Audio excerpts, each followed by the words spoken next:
Cristo Nossa Justiça, capítulo 5. A mensagem de 1888 assinala uma nova era na proclamação da terceira mensagem angélica.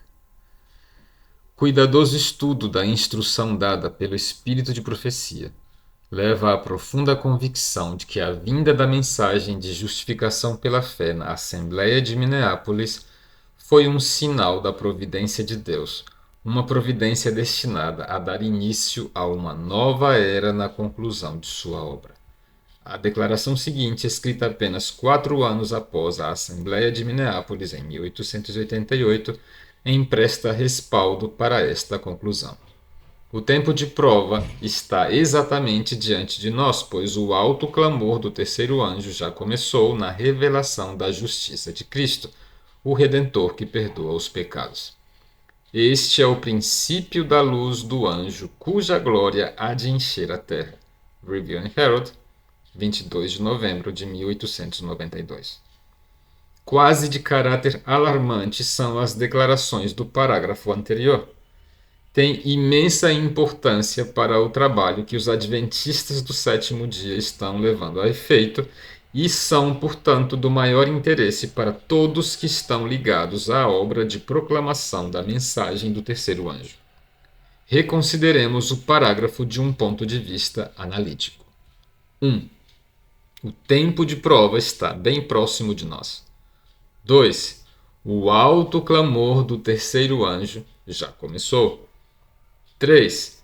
Teve início na revelação da justiça de Cristo, a mensagem de 1888. 4. Isto assinala o início da luz do anjo, cuja glória encherá toda a terra. Os acontecimentos mencionados neste parágrafo são os mesmos trazidos à tona em Apocalipse 18, 1 e 2. Depois destas coisas vi descer do céu outro anjo que tinha grande autoridade, e a terra se iluminou com a sua glória. Então exclamou com potente voz, dizendo: Caiu, caiu a grande Babilônia, e se tornou morada de demônios, covil de toda espécie de espírito imundo, e esconderijo de todo gênero de ave imunda e detestável. A explicação desta passagem, dada pelo Espírito de profecia, deveria ser cuidadosamente observada. Vi anjos no céu, indo apressadamente de um lado para outro, descendo a terra e ascendendo de novo ao céu, preparando-se para a realização de algum acontecimento importante. Vi então outro poderoso anjo comissionado para descer à terra, a fim de unir sua voz com o terceiro anjo e dar poder e força à sua mensagem. Grande poder e glória foram comunicados ao anjo, e descendo ele, a terra foi iluminada com sua glória. A luz que acompanhava este anjo penetrou por toda parte, ao clamar ele poderosamente com grande voz. A obra desse anjo vem no tempo devido unir-se à última grande obra da mensagem do terceiro anjo, ao tomar esta o volume de um alto clamor. E o povo de Deus assim se prepara para estar em pé na hora da tentação que em breve devem enfrentar. Vi uma grande luz repousando sobre eles e uniram-se destemidamente para proclamar a mensagem do terceiro anjo. Primeiros Escritos, página 277. O panorama de eventos apresentados no parágrafo anterior é tão extenso e tão cheio de significado que pode ser de auxílio observar cada acontecimento em separado. 1. Um poderoso anjo desce do céu à terra. 2. A obra desse anjo é a. Unir sua voz à do terceiro anjo. B. Dar poder e força à mensagem do terceiro anjo. 3. Grande poder e glória foram comunicados a este anjo. A. A terra foi iluminada por sua glória. B. A luz penetra por toda parte. 4. A obra desse anjo poderoso surge no tempo certo para unir-se à grande obra da mensagem do terceiro anjo. 5. Como resultado da vinda desse poderoso anjo, a mensagem ganha proporções de um alto clamor. 6. O poder que acompanha este anjo poderoso prepara o povo de Deus para permanecer em pé na hora da prova. 7. Esta preparação é reconhecida pelo céu na concessão de uma grande luz que repousa sobre o povo de Deus. 8. A culminação de todos esses eventos é um povo unido, proclamando destemidamente a mensagem do terceiro anjo.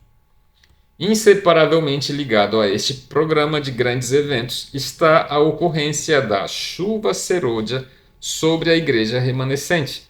Note-se o parágrafo seguinte. Nesse tempo, enquanto a obra de salvação está se encerrando, tribulações virão sobre a terra, e as nações ficarão iradas, embora contidas para não impedir a obra do terceiro anjo.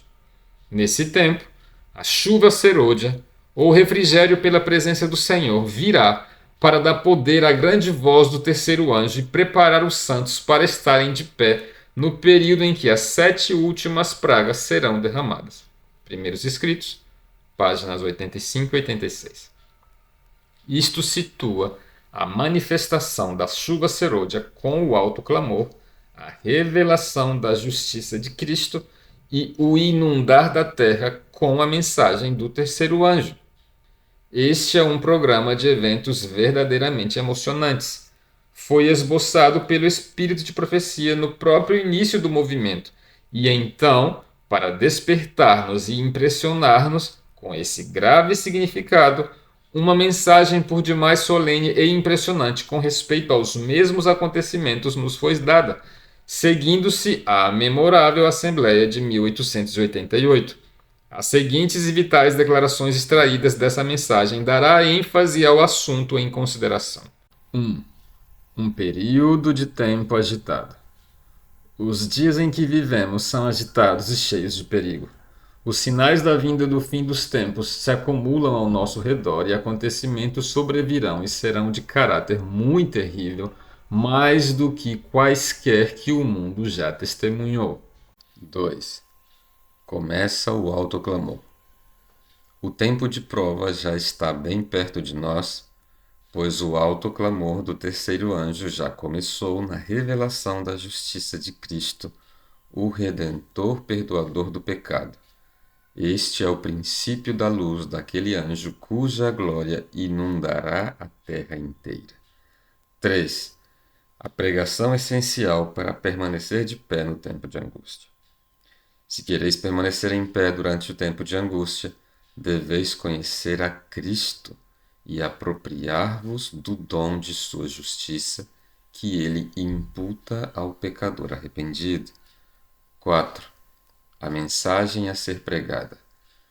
Uma obra deve ser realizada na terra semelhante àquela que teve lugar quando do derramamento do Espírito Santo nos dias dos primeiros discípulos, quando pregavam a Jesus e este crucificado.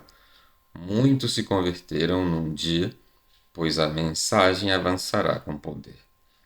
O tempo que atrai o coração do pecador é Cristo e este crucificado. Na cruz do Calvário, Jesus se apresenta revelado ao mundo em amor sem paralelo. Apresentai-o assim às multidões famintas, e a luz de seu amor atrairá homens das trevas para a luz, da transgressão para a obediência e verdadeira santidade. Contemplar a Jesus sobre a cruz do Calvário desperta a consciência para o caráter odioso do pecado, como nada mais pode fazer. Cristo não tem sido apresentado em ligação com a lei, como um fiel e misericordioso sumo sacerdote, que em todos os pontos foi tentado, mas sem pecado. Ele não tem sido levantado perante o pecador como o divino sacrifício. Sua obra como sacrifício, substituto e segurança tem sido apenas fria e casualmente tratada. Mas é disso que o pecador precisa ter ciência. É Cristo em sua plenitude como um Salvador perdoador que o pecador precisa contemplar, pois o amor sem paralelo de Cristo, mediante a agência do Espírito Santo, trará convicção e conversão ao coração endurecido. 5. O poder que transmite eficiência à pregação. A obra do Espírito Santo é imensuravelmente grande. É dessa fonte que poder e eficácia vêm ao obreiro de Deus. E o Espírito Santo é o confortador com a presença pessoal de Cristo para a alma. Quando a terra for iluminada com a glória de Deus, veremos uma obra semelhante àquela que foi operada quando os discípulos, cheios do Espírito Santo, proclamaram o poder de um Salvador ressurreto. A revelação de Cristo pelo Espírito Santo trouxe-lhes, aos discípulos, um senso poderoso de seu poder e majestade, e eles estenderam as mãos a ele pela fé, dizendo: Eu creio. Assim foi no tempo da chuva temporã, mas a chuva serôdia será mais abundante. O Salvador dos homens será glorificado e a terra iluminada com o brilhante resplendor dos raios de sua justiça. As 5 citações anteriores são da Review and Herald, de 22 a 29 de novembro de 1892, artigo intitulado Os Perigos e Privilégios dos Últimos Dias. Ver apêndice, página 142. Será visto que todos estes eventos são intimamente associados para ocorrer no mesmo tempo. Colocados em sua ordem natural, apresentam-se como segue: 1. A revelação e apropriação pela fé da justiça de Cristo. 2. A concessão da chuva serôdia. 3. A concessão de grande poder aos beneficiados. 4. O crescimento da mensagem do terceiro anjo que se torna um alto clamor. 5. A iluminação da terra com o brilhante resplendor dos raios de sua justiça. É evidente que o início ou abertura de todos esses acontecimentos se dá ao mesmo tempo. O aparecimento de um deles é o sinal para o aparecimento de todos. E observem agora a positiva declaração. O alto clamor do terceiro anjo já começou na revelação da justiça de Cristo, o Redentor que perdoa o pecado. Este é o começo da luz daquele anjo cuja glória encherá toda a terra. Review and Herald, 22 de novembro de 1892. Isto foi declarado em 1892, o que assinalou a nova revelação da justiça de Cristo e o começo do alto clamor, como a própria declaração indica, foi a revelação da justiça de Cristo, como estabelecida na Assembleia de Minneapolis. Agora, essas importantes manifestações são ordenadas por Deus para o encerramento de sua obra na Terra. Quando eles começaram, assinalaram o ponto inicial para a obra de encerramento. Esse tempo e essa hora foram alcançados em 1888. Esta é uma tremenda conclusão. Mas que outra conclusão se pode alcançar com todas as declarações perante nós? Por que se consideraria incrível tal conclusão? Cremos que a declaração é correta.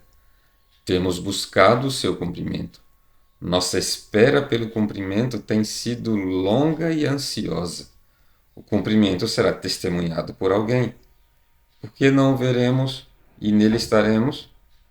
Não deveríamos buscar mais séria e zelosamente conhecer o que possa estar impedindo o cumprimento em todo o seu poder? E por que não deveríamos orar por um ardente desejo de cooperar plenamente com o Senhor para apressar sua obra até seu encerramento?